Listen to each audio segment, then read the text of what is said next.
Today we focus on something I call 3-day rule 2.0. Our goal is to help you make more money, and part of it is understanding the 3-day rule and sort of advanced elements of it.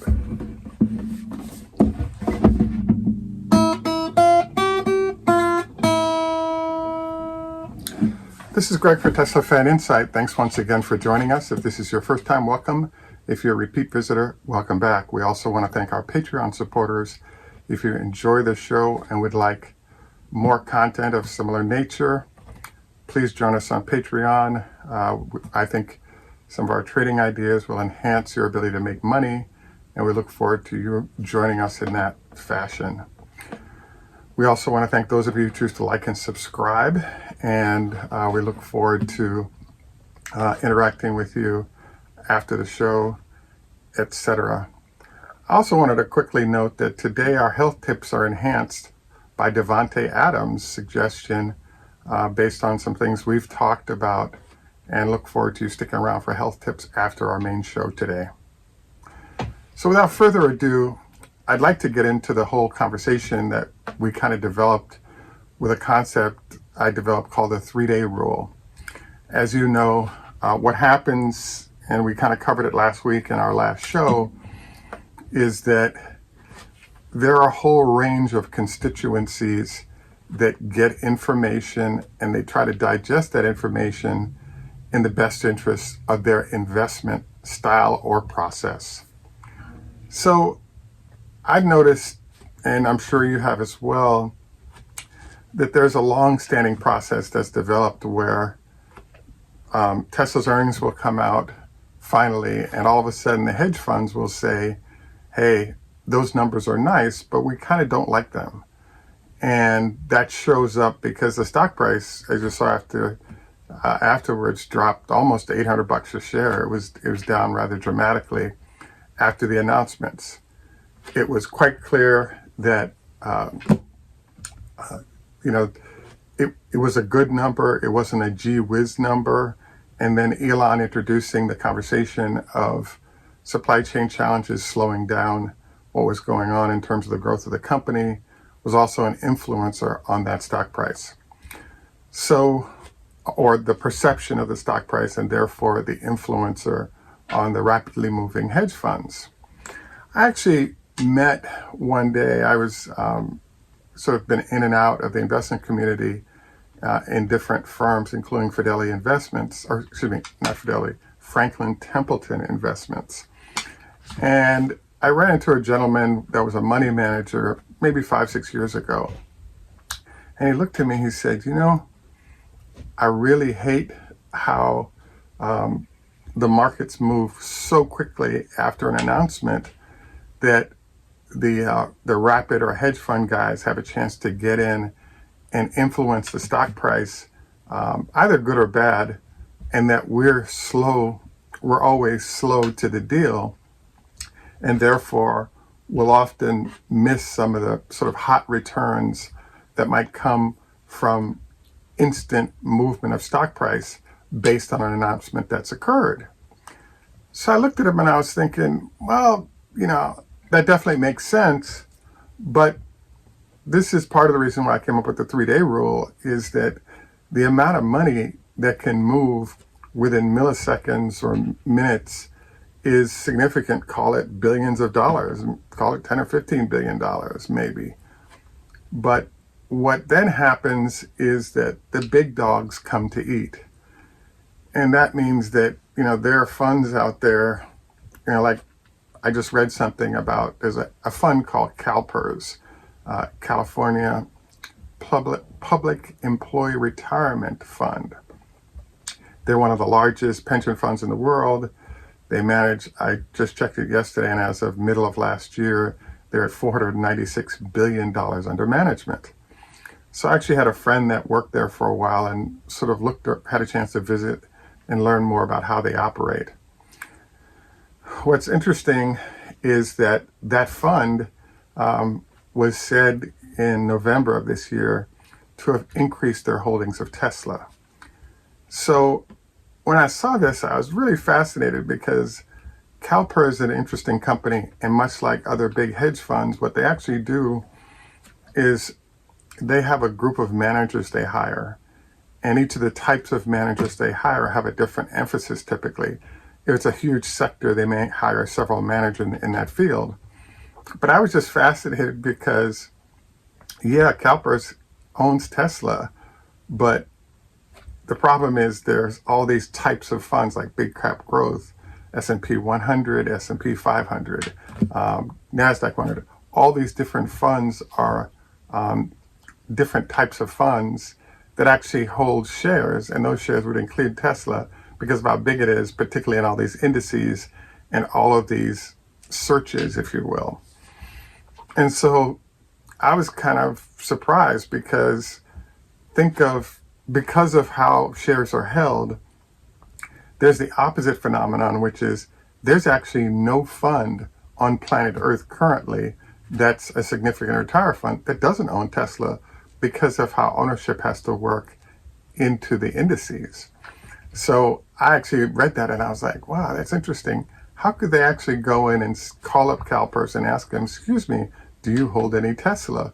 And the answer is absolutely going to be yes. And we own it across numerous funds. So I thought it was a chuckle to see this because it definitely made sense, obviously because they do own the funds, but it kind of didn't make sense because the holdings of those funds go up and down according to what the managers perceive as being best use of those funds or investment of those funds in a process manner. So when I saw this, I was just like, whoa, okay, interesting. It's a valid point, but I just thought it was weird because every other fund owns them too because of how the indices work. And that's, all types of retirement funds, investment management funds like Fidelity or Franklin Templeton, et cetera, is the case. So I wanted to introduce an idea of the 3-day rule 2.0. And the reason is because there's something that I've discussed before that I think is important to think about whenever you look at Tesla stock, particularly on Fridays, particularly the third Friday of the month, and after earnings. And that is that it turns out that there's this phenomenon where Tesla's options, so if you add up options that are traded from all the members of the S&P combined, that amount is 1/3 of the options trading that happens on Tesla. So I'm calling this a 2.0 on our 3-day rule because systematically over the last year, one of the big changes that's happened is the value of manipulating Tesla's stock price has exponentially risen because it's such an important options trading environment, and an environment where firms that can shift the price for a day or two to where they want it to go can make a killing off all the investors whose options are pushed into expiration and they'll be valueless after Friday. So an example of application of this might be, let's look at last week. As you notice, the stock price of Tesla was falling, kept falling through the end of the week, and then we got into Monday, all of a sudden we saw a pop up. So those managers were powerful enough to shape the stock price down, but now the big dogs come to eat when it comes to buying shares. As you know, our 3-day rule is that 3 days after a major announcement is when large firms will start to dive in and buy shares. And we see an acceleration of the stock price at that point because these are the value investors that are on a very long time horizon. Another reason I decided to call this 2.0 is that we suggested that there's the hedge funds and then there's the longs or long-term investment managers. And yes, those are constituencies that are out there, but what about all the people in between? So so there could be people that are a month or 2 or 3 type people. There could be people that are in for 3 or 4 days. There could be people that trade whatever instruments are in motion at that time. So there are all these derivations of the type of investors that might be out there that are trying to make money. And it's often a good idea to be mindful of what the thinking might be from different groups. I have tended to focus on just two groups, the hedge fund folks as well as the longs, because there are so many derivations of these people. There's no way you could sort of keep up with them, but you could definitely generally categorize certain groups. And those groups, you can understand the behavior, hence the 3-day rule, and why we came up with this. Please also note, this is a copyrighted broadcast, and use of the material without permission is prohibited. We do have a lot of folks from other shows deciding to try and copy our show without permission, and we do not want that to happen because it does take work and research to do this, and we're not being compensated for that at all. So I wanted to further note that sort of Tesla has entered new territory in terms of stock behavior relative to this. So for example, if you have a stock like Tesla that comes out on a Wednesday, which would be a Thursday morning with their numbers, that Friday is going to be a disaster because you have all those options expiring on that Friday, and you don't have the 3-day opportunity for the large investment funds to actually get in and make their purchases after the news if they think the news is solid. This also brings up the next issue of, well, what do hedge funds see, and what do long investors see, and why are they so different? And then, clearly what our argument is that an example of a fascinating argument, and hedge funds pay for this research as well. There's a lady who works in investor relations currently for Tesla, but she had been an analyst previously. And she explained one of her there are some funds that just look at the numbers and try to deduce what they can. There are some funds that pay for advanced research. In the case of the research that this lady had been doing, she actually would go to a bar, or the bar is right by where Tesla's in production. She would then listen in with Tesla employees discussing how things were going in the plant. Were they increasing production? Were they decreasing it? What was kind of going on? And leverage that information to make a better call on what she was doing in terms of what she was writing up in her reports.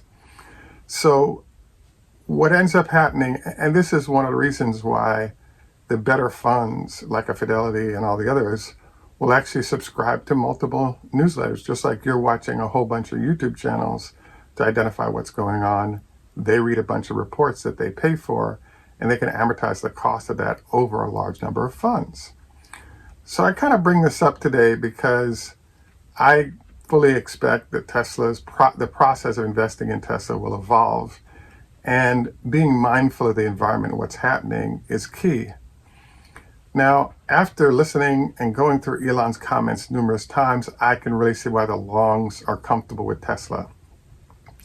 The issue that's going on right now is there are all these little data points spread throughout the globe that indicate that, yes, there are the companies selling products, but the issue is that the whole environment of EV is expanding very quickly, and nobody has the production capacity to meet all that demand, including Tesla currently. So no, all the new entrants, et cetera, aren't going to be a big deal for Tesla. Over time, the company will do fine. And the biggest sort of blazing light that I believe is affecting what's happening with the performance of the stock, et cetera, right now is backlogs. So Elon pointed out that, if we had the requisite supplies, we could multiply the megapack business by 3 or 4 times what we're currently doing. That's called a backlog. When you look at what's going on with the cars, Elon's inability to push new products through is affected certainly by component shortages, as he described. But there's also what he's discussing, the fact that they have no problem meeting their growth goals with their current vehicles. And that'll improve as the year progresses. So basically, when you have a company of Tesla's size that has no problem growing like it is, there are a lot of people that are required to be in growth come hell or high water. And that's what they're doing right now, is that Tesla's providing growth, that growth yields growth in stock price, profit, revenue. And that's the focus of a lot of these funds. And they're not as pressed in the short term of what might be said, as long as they can see clear growth that's happening and a path towards a future that validates them going huge. I'll probably end up doing another show related to this, but so Elon pointed out that the $25,000 car would not be done currently, and that might have affected stock price dip as well. But the problem that pops up is, why introduce a car that exacerbates your shortage of everything that you have anyway? You're better served putting the same sort of products into a vehicle and selling at a higher price for now, until you have enough everything in order to produce that lower price car.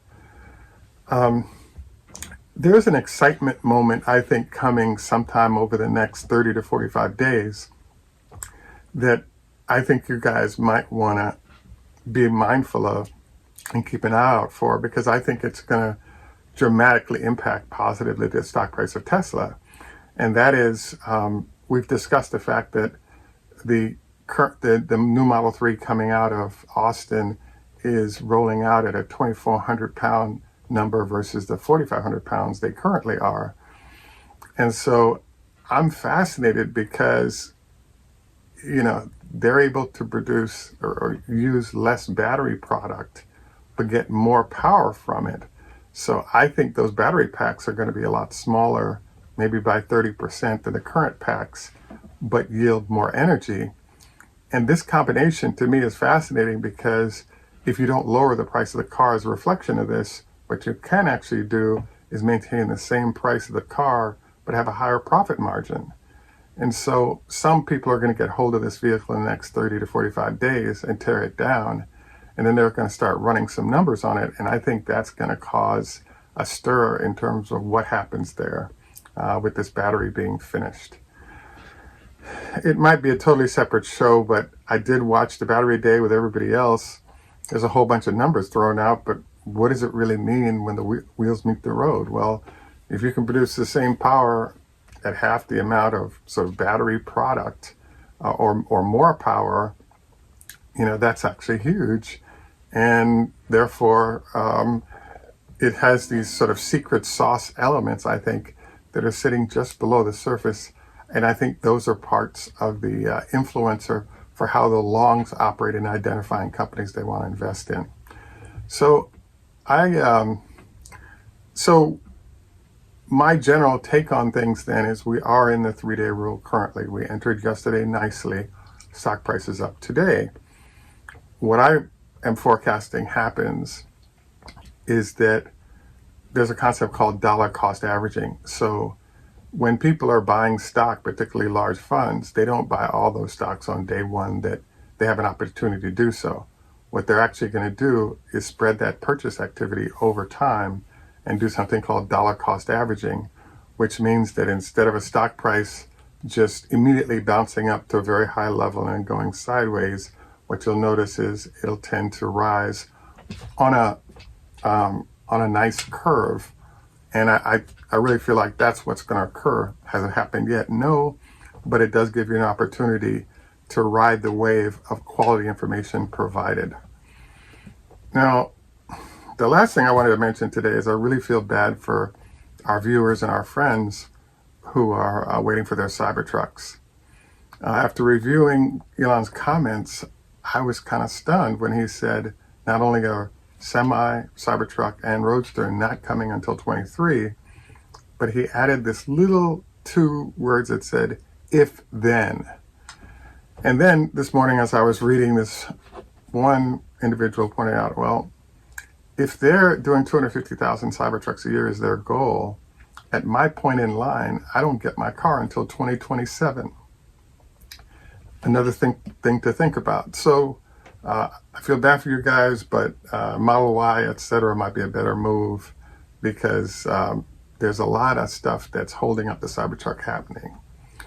We actually have another show we're going to be doing that comes out tomorrow, likely, possibly today, focused on the Semi, because Semi deliveries just started, and that's sort of what we wanted to concentrate on, and the fact that there is a conflict between Elon saying there's no Semi and key customers starting to take delivery on it.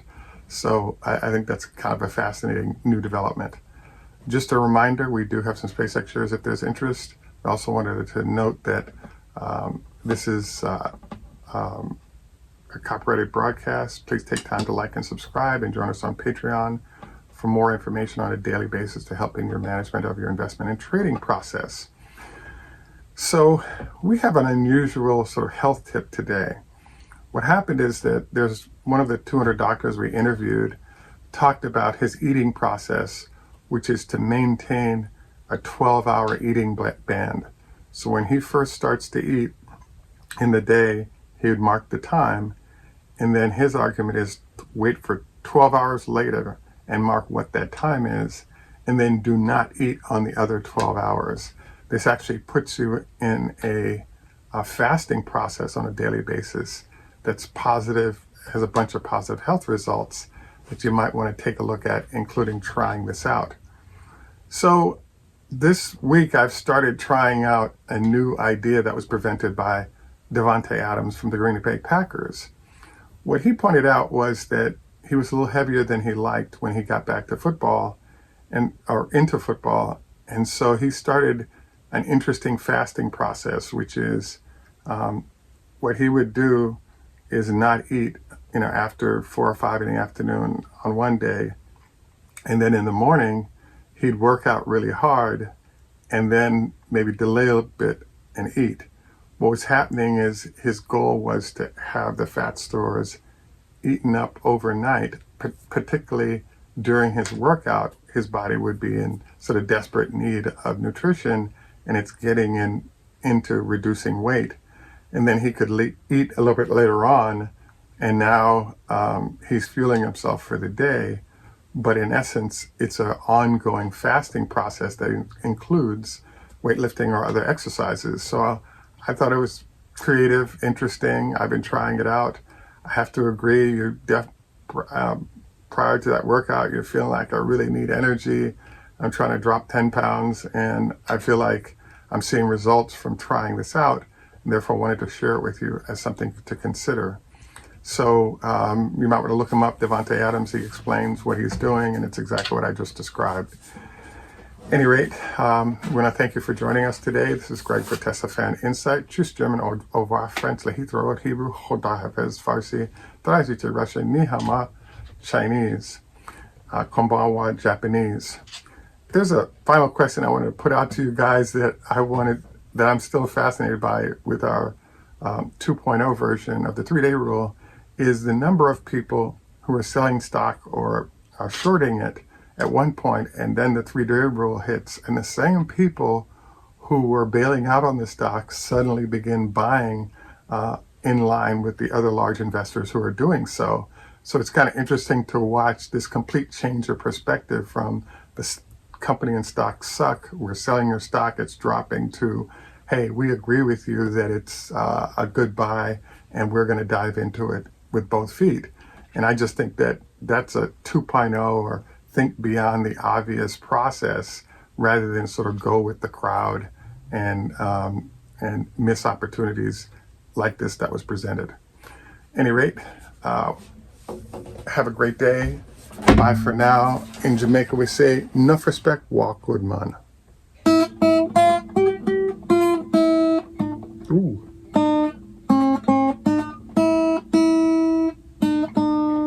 And that is an untuned guitar, but we did stick with the of the beginning, which was tuned. Have a great day, and bye for now.